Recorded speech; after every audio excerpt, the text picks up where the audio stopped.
자기 힘으로 자기 죄의 문제를 해결하는 거죠. 깨닫는 것이 무엇일까? 그러면은 여러분, 불교에서는 중요한 교리가 있는데 그게 뭐냐면은 돈오돈수라는 것이 있고 도노점수라는 것이 있습니다. 결국 그것은 깨닫는데 어떻게 깨닫느냐를 얘기하는 거예요.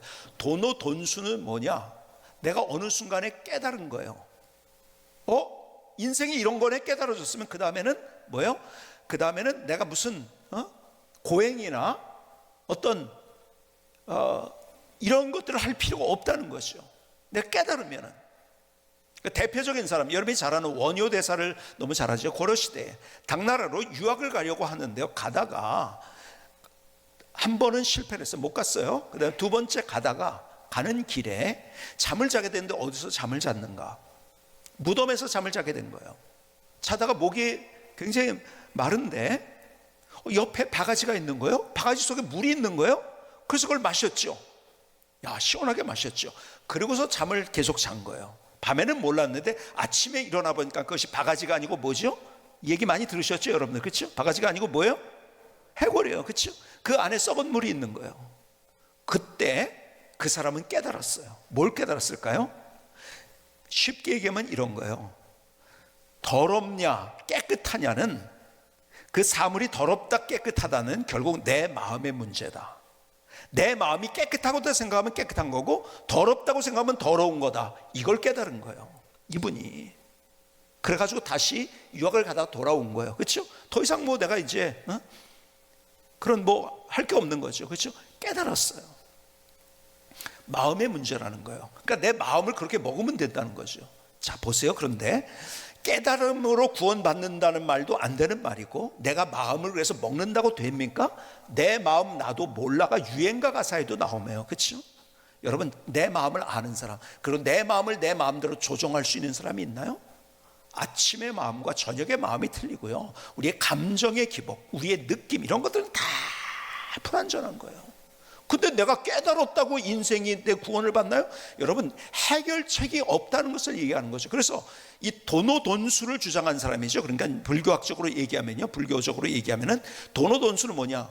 이 사람이요, 깨달았어요. 그러니까 이제는 내가 수행을 할 필요가 없죠. 그리고 이제 세속으로 들어온 거죠. 그리고 거기에서 뭐 많은 이야기들이 있죠. 뭐 그게 스캔들 때문에 그 아들 의총이라는 사람이 태어나게 되고, 스캔들 때문에 이제 뭐 여러 가지들 뭐 사건도 있고 막 이런 것들도 있죠. 어쨌든 간에 이 사람의 그 깨달음이 대단하다 해가지고 존경하는 거죠.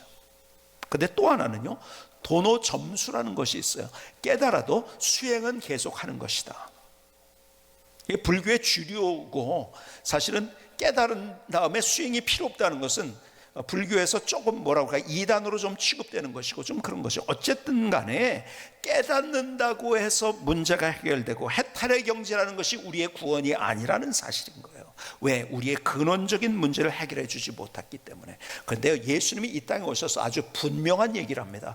여러분, 진리는 분명한 거예요. 그렇죠? 그리고 진리는 어려운 게 아니에요. 가장 쉬운 거예요. 누구나 알아들을 수 있는 거예요. 주님께서 이 땅에 오셔서, 이 땅에 오신 이유가 뭐냐? 죄를 해결하기 위해서 오셨다는 거예요. 그래서 로마서 3장 23절로 24절은 우리에게 이렇게 말씀합니다. 모든 사람이 죄를 범하였음에 하나님의 영광에 이르지 못하더니, 계속 설명드렸죠. 우리의 죄 때문에 하나님과의 관계가 깨어졌다는 거예요.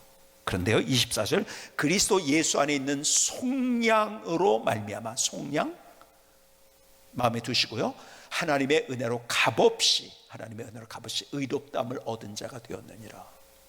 우리가 의롭게 되었어요. 죄인인데 의롭게 되었어요. 왜요? 속량으로 말미암아. 속량이 뭐예요? 구속이라는 말이에요. 영어로 redemption이란 말이에요. 무슨 말일까요? 마땅히 지불해야 돼요. 그냥 우연히 얻은 게 아니에요. 깨달아서 얻은 게 아니에요. 마땅히 지불돼야 될 것이 지불되고 우리가 얻은 거예요. 그게 속량입니다. 우리가, 하나님이 우리를 의롭게 여겨주셨어요. 그런데 왜? 어떻게 해서? 내가 깨달아도 죄인이에요. 그런데 예수님께서 우리를 위해서 십자가를 지신 거예요. 내가 받아야 될 죄의 형벌을 대신 받으셨어요. 그래서 십자가가 어떤 곳이라고 했죠? 두 개가 만나는 곳이라고 했죠. 하나님의 정의, 공의가 있고 하나님의 사랑이 있는 그 정의 때문에, 하나님의 공의는요, 죄를 못 보시는 분이에요. 그래서 십자가의 죽음, 나는 그렇게 멸망받아야 되는 거예요. 그런데 그것을 대신 하나님께서 받으신 거예요. 목숨 걸고 나를 사랑하신 거예요. 하나님의 공의와 정의가 만나는 그 십자가를 통해서 우리를 속량 혹은 대속 혹은 구속이라고. 그러니까 우연히 깨달아서 얻은 게 아니라 이건 지불됐다는 거예요. 당연히 그렇게 돼야 되는데, 여러분, 죄의 삭은 사망이에요. 성경에 분명하게. 그런데 그 삭을 예수님께서 십자가에서 담당하셨다는 거예요. 그래서 우리의 죄의 문제를 해결해 주신 거예요. 그래서 우리를 죄인인데 의인이라고 선언해 주신 거예요. 자, 다시 계속 볼까요? 갈라디아서 2장은 이렇게 말씀합니다. 사람이 의롭게 되는 것은 율법의 행위로 말미암음이 아니요 오직 예수 그리스도를 믿음으로 말미암는 줄 알므로 우리도 그리스도를 예수로 믿나니 이는 우리가 율법의 행위로서가 아니고 그리스도를 믿음으로 의롭다 함을 얻으려 함이라. 율법의 행위로서는 의롭다 함을 얻을 육체가 없느니라. 여러분, 율법으로는 혹은 수행으로는 내가 하면 할수록 내가 죄인이라는 것을 알게 된 거야. 여러분, 율법은 내가 죄인이라는 것을 깨닫게 해주는 몽학선생이라고 성경은 그래서 설명하고 있죠.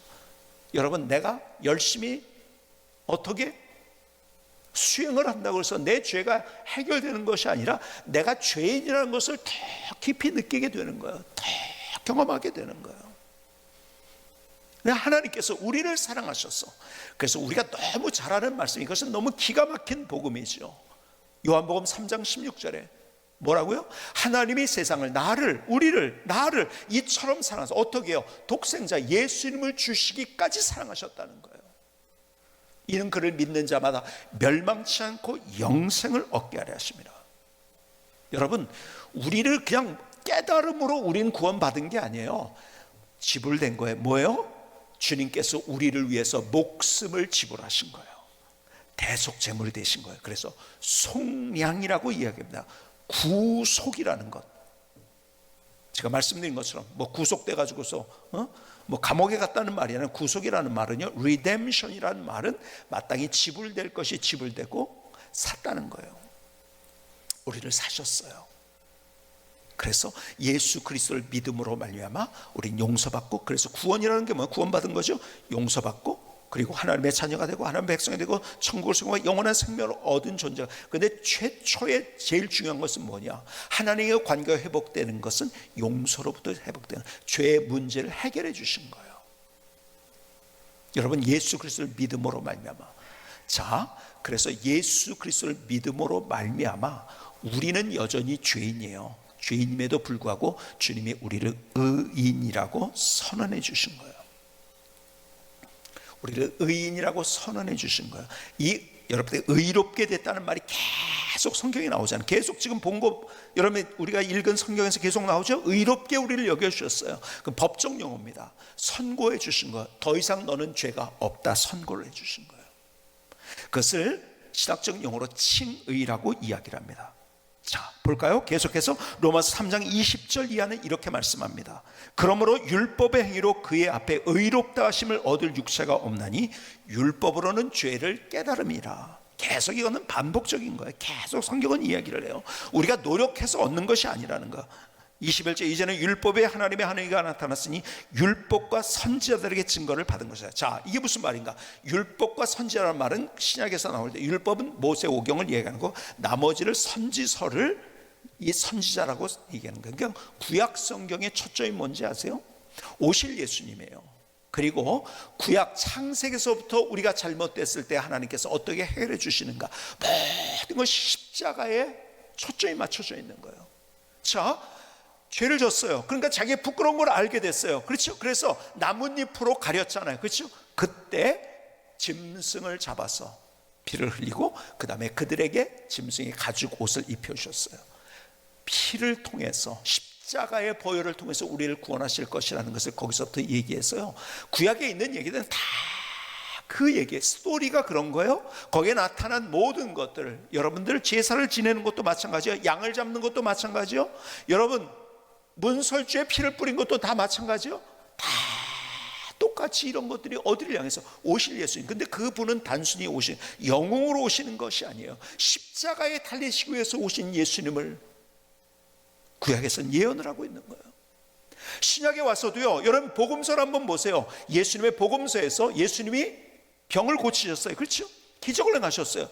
그런데 그런 것보다 더 많은 부분을 예수님의 일주일에 할애를 하셨어요. 그분의 3년의 공생애 가운데에서 얼마나 많은 일을 하셨을까요? 근데 그것보다 더 많은 것들, 그것은 여러분 어떤 복음서에 거의 일주일을 반을 할애를 해가서 복음서에 썼어요. 최소한 3분의 1을 예수님의 마지막 그분의 순환과 십자가에 대해서 할애를 했어요.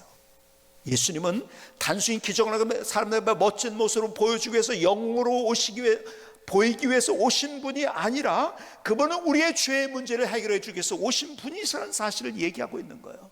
수천 년의 역사를 통해서, 성경을 통해서 우리에게 또 예언하시고 또 말씀하시고 또 계속해서 하시는 것이 무엇인가? 십자가를 통해서 우리가 구원을 얻게 될 것이라는 거예요. 다시 말씀드립니다. 다른 모든 종교에서는 어떤 것도 이런 진리를 어떻게 세상이 창조된지도 제대로 얘기하는 데가 없어요. 내가 누군지에 대해서, 내가 얼마나 존귀하게 하나님 앞에 만들어졌는지에 대해서도, 그리고 내가 죄인이라는 사실에 대해서도, 그것이 제일 큰 문제인데 그것을 적나라하게 얘기해 주는 어떤 종교도 없습니다. 그리고 그 죄의 문제를 어떻게 해결될 수 있는가에 대해서 얘기해 주는 종교는 없어요. 가난 근원적인 건데, 근데 주님께서 그 죄를 용서하시기 위해서 이 땅에 오셨다고 계속 성경은 그 얘기잖아요. 그렇죠? 계속. 그래서 우리를 선지자들의 증거를 받은 것이라 이 말이에요. 그것이 다시 21절 로마 3장 21절 이제 율법에 하나님의 은혜가 나타났으니 율법과 선지자들에게 증거를 받은 것이라. 뭐예요? 이미 성경에서 예언을 구약에서 했다는 거예요. 22절 곧 예수 그리스도를 믿음으로 말미암아 모든 믿는 자들에게 미치는 하나님의 의인이 차별이 없느니라. 여러분, 하나님께서 우리를 의롭게 여겨주시는데, 그러니까는 여러분, 내가 병에 걸렸다는 걸 알아야지 내가 의사를 찾아가서 고친단 말이에요. 그렇죠? 내가 죄인이란 걸 알 때 내가 죄의 문제가 해결될 수 있는 거예요. 근데 애써 나는 병에 안 걸린 것처럼 얘기를 하는 거예요. 대표적인 사람이 누군가요? 바리새인이에요. 자기는 얼마나 건강한데 내가 무슨 죄가 있어. 그러니까 못 고치는 거예요. 죄의 문제를 해결 못하는 거죠. 그렇죠? 그러나 세리와 다른 죄인들 주님 앞에서 나를 불쌍히 여겨 주시옵소서, 주님 앞에 그런 고백을 한 거예요. 자기가 죄인인 걸 인정한 거예요. 그러니까 여러분 보세요. 죄라는 것이, 생각해 보세요. 죄가 여러분 누구는 많이 졌고 누구는 적게 졌고 있기 때문에 하나님 앞에 그것이 다른 건가요? 아니에요. 한 가지 죄를 져도 똑같이 하나님과의 관계는 깨진 거예요. 여러분, 하나님 앞에 볼 때 우린 다 도토리 키재기라는 거예요. 제가 목사니까 저는 죄를 덜 짓고 그래서 나는 괜찮고, 세상 속에서 막 어떻게 했기 때문에 난 더 죄인이고, 아니라 하나님 볼 때는 다 도토리 키재기인 거예요. 그래서 오늘 본문에 말씀하신, 오늘 말씀의 26절에 있는 말씀이 이겁니다. 22절에 있는 말씀, 곧 예수 그리스도를 믿음으로 말미암아 모든 믿는 자에게 미치는 하나님의 의인이 차별이 없느니라. 내가 죄인인 것을 인정하고, 그리고 그것이 내 인생의 근원적인 문제인 것을 깨닫고 인정하고, 그리고 예수를 믿게 될 때, 그때 하나님께서 그 모든 것들을 차별 없이 다 용서해 주신다는 것. 넌 많으니까 덜 용서하고, 넌 적으니까는 다 용서해. 그것이 아니야. 차별 없이 다 용서하시는 하나님. 다시, 근데 의롭게 그렇게 여겨주시는, 계속 의롭게 여긴다는 말이에요. 로마서 3장 25절로 내려볼까? 이 예수님을 하나님이 그의 피로써 믿음으로 말미암는 화목제물로 세우셨으니 이는 하나님께서 길이 참으시는 중에 전에 지은 죄를 간과하심으로 자기의 의로우심을 나타내려 하심이. 무슨 말인지 아세요? 우리가 죄인이라는 거예요. 근데 그 죄를 간과하신다는 거예요. 죄인인데 우리를 의롭게 여겨주시는 거. 왜요? 그냥 그렇게 된다면 하나님은요, 이상한 하나님이죠. 죄를 누구한테는 용서해주고 누구한테는 안 해주고, 그게 아니라는 거예요. 여러분, 죄의 문제를 십자가를 통해서 우리에게 구원해 주셨다는 거예요. 그렇죠? 십자가를 통해서. 26절, 곧 이때에 자기의 의로우심을 나타내서 자기도 의로우심에 또한 예수 믿는 자를 의롭다 하려 하심이라. 그러면 성경에는 우리를 의롭게 여겨주셨다고 표현이 계속 나옵니다. 여러분, 나는 죄인인데 의인으로 하나님이 나를 선고해 주셨다는 거예요. 근데 내가 잘나서가 아니라 뭐 때문에? 그것은 순전하게 예수님의 십자가 때문에. 그러니까 우리 입장에서는요, 굉장히 그러면 예수 믿으면 구원받아, 이거 쉽네. 그런데 하나님 입장에서는 가장 어려운 값비싼 은혜를 우리에게 주셨다는 거예요. 그분의 목숨값을 주셨다는 거예요. 그것이 속량이라는 거예요. 그것이 구속이라는 말이에요. 그것이 대속이라는 말이에요. 화목제물로 세우셨어요. 내가 죽어야 되는데 예수님이 대신 죽으셨어요. 여러분, 내가 멸망당해야 되는데 주님께서 대신 내가 받을 걸 받으시고, 내가 세상에서도요, 내가 감옥에 있는데 누가 대신 가는 거예요. 뭐 이런 얘기들도 있잖아요. 자기 아들이 잘못했는데 어머니가 한 경우도 있고요. 그렇죠? 감옥에 내가 죽어야 되는데 다른 사람이 죽어준 거예요. 예수님께서 우리에게 그런 대속제물을 주셨어요. 그래서 우리를 용서해 주신 거예요. 그래서 우리를 선고해 주는, 너는 의롭다. 그래서 이것을 신학적인 용어로 칭의라고 얘기하는 거예요. 내가 죄인이 아니라는 게 아니에요. 죄인인데 우리를 의롭게 여겨주신 거예요. 자, 여기에서 사람들이 신학적인 싸움을 하기도 합니다.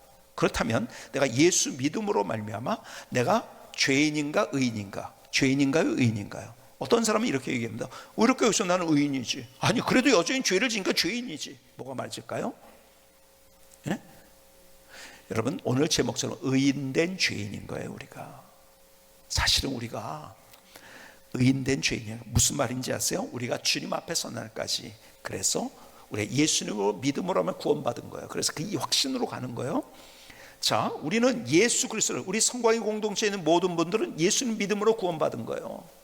자, 여러분이 그림을 잘 그려야 돼요. 구원이 뭔가에 대한 그림이 잘 있어야 돼요. 근데 예수님 믿음으로 말미암아 구원받은 거예요. 여러분, 많은 사람들이 불교식으로 유교식으로 신앙생활 하려고 그래요. 내가 한 20년 믿으면 내가 언젠가 구원받는다? 이게 아니에요. 성경은 그건 진리가 아니에요.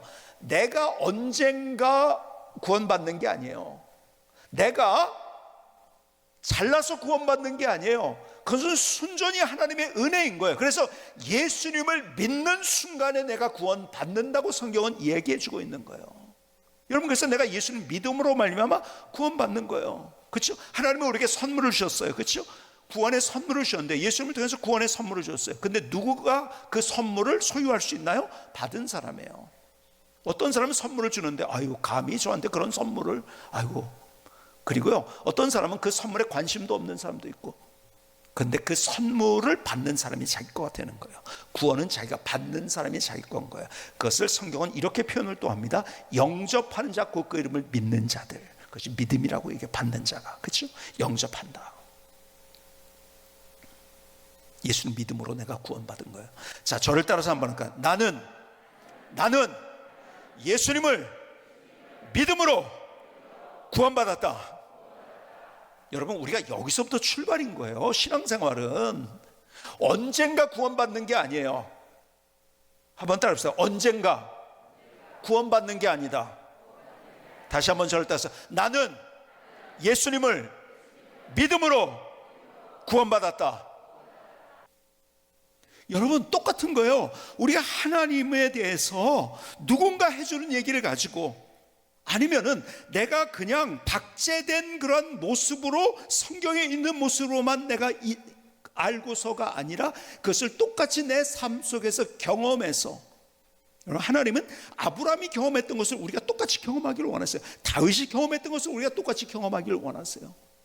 그래서 우리가 체험하는 거예요. 그냥 사진으로만 보는 게 아니에요. 얘기로만 듣는 게 아니에요. 내가 그 앞에 섰을 때 얼마나 놀라운가. 그런데 며칠 동안 그 안에서 그것을 누렸을 때 얼마나 더 감동적인가. 하나님이 어떤 분인데요. 온 우주는 만물을 창조하신 능력의 하나님이세요. 전능하신 하나님. 그 하나님이 나를 사랑하셔요. 그래서 그 목숨까지 주셨어요. 목숨까지 주신 그분께서 우리에게 다른 모든 것들을 은사로 주지 않겠느냐. 근데 뭐예요? 우린 서서 구경하는 거예요. 그냥 내가 직접 운동을 해야 되는데 스탠드에서 관전만 해요. 관전하는 사람은요, 또 말은 제일 많아요. 여러분, 뛰었던 사람들은 감동이 있는데요, 안 뛰었던 사람들은요, 뒤에서 말만 많이 합니다. 그렇죠? 막 이러고 저러고 뭐 축구하면서 보면은 이게 대단한 프리미어 리그의 운동 선수들이 했는데도 불구하고 막 어쩌고 저쩌고 자기가 축구를 더 잘하는 것 같이 얘기해요. 아니에요. 여러분의 사역의 현장에 뛰어들어야 되고요, 그냥 거기서 구경하면 안 되는 거예요. 원흥성광교회 간 분의 얘기를 들었어요. 여기에서는요, 그냥 다 일하는 사람도 있고 그러니까 자기는 숨어서 신앙생활 할 수 있었대요. 근데 원흥성광교회 가니까 숨을 데가 없더래요. 그래서 열심히 하기 시작해서 그 안에서 하나님께서 주시는 은혜를 경험한 거예요. 너무 신앙생활이 기쁜 거예요. 여러분, 누가 교사 잘하나 구경하면 안 되는 거죠. 누가 찬양대 잘하는가, 오늘 음이 틀렸네, 어쨌네, 샵이 됐네, 플래시 됐네, 이게 아니에요. 내가 참여하는 거예요. 내가 하나님을 경험하는 거예요.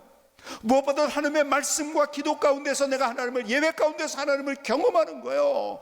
그때 그 하나님의 그 위대하심, 그 놀라운 것들을 체험하면서 우리의 삶이, 여러분, 세상이 줄 수 없는 기쁨, 감사, 능력, 평안, 여러분, 이거 우리가 누려야 되잖아요. 여러분, 이런 경우 있습니까? 나 열심히 신앙생활하는 것 같은데 왜 저 사람보다 내가 더 힘들고 어렵고 짜증나고 화가 나고?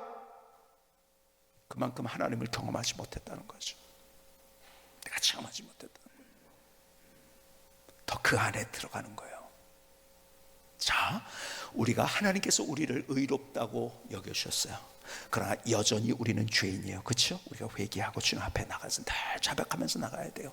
그러나 분명한 것은, 그것은 계속 회개하는 건 뭐라고 그랬어요? 하나님과 관계가 회복되기 위해서 더 계속, 내가 아버지가 나의 아버지라고 할지라도 그건 확실해요. 하나님은 우리 아버지예요. 그런데 내가 평소에 잘못하면 자꾸 엄마 아빠를 피하게 되는 것처럼 내가 하나님을 향해서 그렇게 되거든요. 계속 자백하면서 고백하면서, 그러면서 하나님 앞에 말씀과 기도로 예배 속에서 하나님을 내가 경험하고 더 위대하신, 더 하나님의 능력, 하나님의 기이함, 그 좋으신 하나님의 얼마나 좋으신 분이요.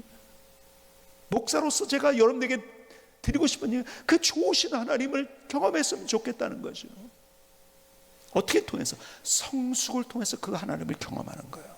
성화, 나는 예수 믿음으로 갓 태어난 거예요. 내가 성장하는 과정 속 내가 어디 있는가? 아직도 우유병 빨고 있는가? 아니면 사춘기에 있는가? 다 넘어서야 돼요. 내가 주님 안에 성숙하면서 하나님이 나를 용서하시고 나를 의롭게 여기셨는데, 그래서 다시 태어났는데 더 아름다운 모습으로 성숙하면서 하나님의 기이한 것을 더 경험하는 멋진 인생이 될 수 있기를 주님의 이름으로 축복합니다.